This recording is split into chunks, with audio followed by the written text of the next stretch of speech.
Kardom don marli pini nilia ko puthat wang thola nang litum kaching hon mate kelang bo ma channel Karbi 2.0 along la sikad afrang sikad duk ave phanta nili hin pen Kardom pajer iglo Kardom la penon nang litum la Karbi 2.0 channel long si kelang bom akimilang polote nang litum subscribe ikta la pen la dung het belar jandi la dakka nang litum berpon ikta la lo polote monon fit kapre video le nili mate update le once ta me la so nang litum a mobile long nang le da prangi aphan lapen pinia video bangke nilitum la pan card apu thaksi nili thanpon po pinia video bangke athema pan card pen la Adhar card bang killing bangke nang sot la si Koson si killing naing ma hemi nilun bang akaprek akulat long dam depin pen Koson si killing thegima emi thang mobile pen so a video apu thaksi nili bang pini nang than pachini ikpon ali tumhan yasinali tum video ki cheng pen ki jut an langon la lepulta nalitum a proses bang chini po la pen hada ka fill up nei ko son ma la hai huita nalitum chini ikpo la pen afrang sin nalitum la kai kia son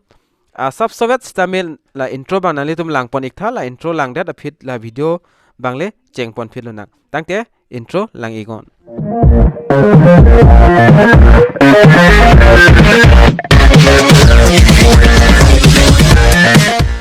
tum a mobile along Chrome sta la pen kapre browser sta dui nilida kai ke ason se la Chrome user lo la Chrome browser long pen berder pen final litum la search or type web address long na litum la sodim na litum ber ik dama mate tok ik dama la so video description long a link dolo hadak pen na litum ber phino la pen la dak tok da final litum la eportal.incometax.gov.in pura dimber ikdamo e-filing long daing si government website mate income tax official website lo la pen la son interface sang pol la pen alitum jong si Chrome pen dam polo te dak la thayar jana son ri la dak ber igrana litum la desktop size pu bang do la desktop mode mane mate desktop size dak na litum tick mark pideno Tikmart pida da fitting alam sing hong chat no dak loading o la sinangli tum Chrome long pen sidam pulos pustame nangli tum dak ing hong nang chat ti la pen Chrome pen jong sinangli tum loading arjiding hoi pulote kapre browser pen le dam ta chok sitame la Chrome long bang asap soing len hoi ti la pen non dak la son interface nang klang ponali tum atheng no link Adhar pu aprang sinangli tum la dak pan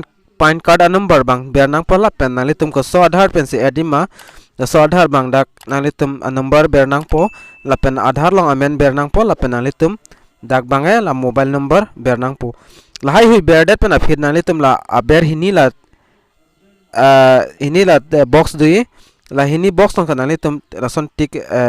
pidet na la pen der la tik pidet a phir nang litum dak la link Adhar put mane dak blue color pen nang litum atheng na da color dopo dak ber ego lalote nang litum mobile long OTP sta nang lepo la pen aprang process bang nili nang than ikpo nang litum na so video bang la nang lang don bom skip kipin pen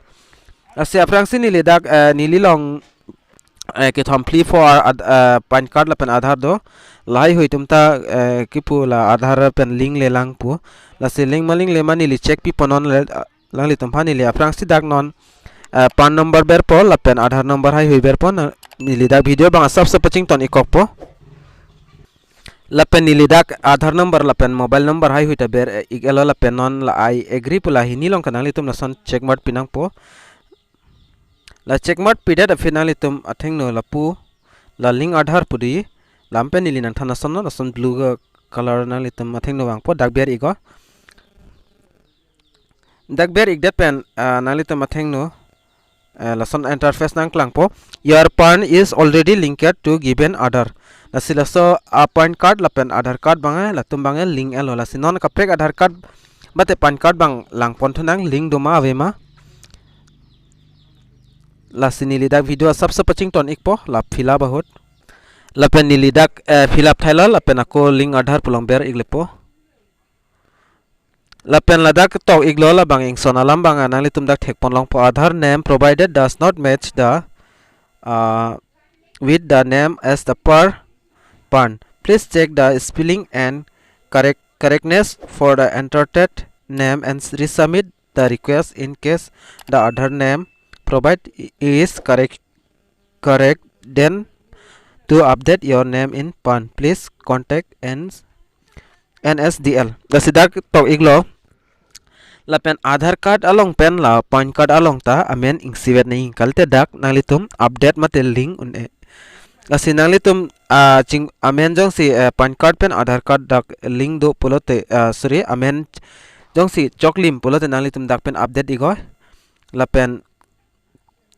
choklim le pulote la son non la dak son thak sidang chiklang ikpanali tum mathengno la sinalitum la Adhar card bang stame nalitum name bang correction kurino la sinem koson se correction kuri ma ami thang mobile pen pulote la so video ta nili upload ikela la I button nang dopo nalitum langdam igo hola dak pen la pen don dak nili long do an bang sop killing tang se Adhar card mate PAN card bang ke jong se nang litum jong se anta Adhar card mate Adhar card pen PAN card link le lang pulote thek pulote la so video lang igo la pen dak kilang mena thek pulote nili fanang contact igo nili stame nalitum PAN card bang Adhar card pen nang link pipo la pen nalitum la video long thek pon long po koson son se update nei ma la pen koson son na process ma la hai hui nalitum thek pon long ikpo mate chini ikpo la si komane abang phu abang phi jong se nalitum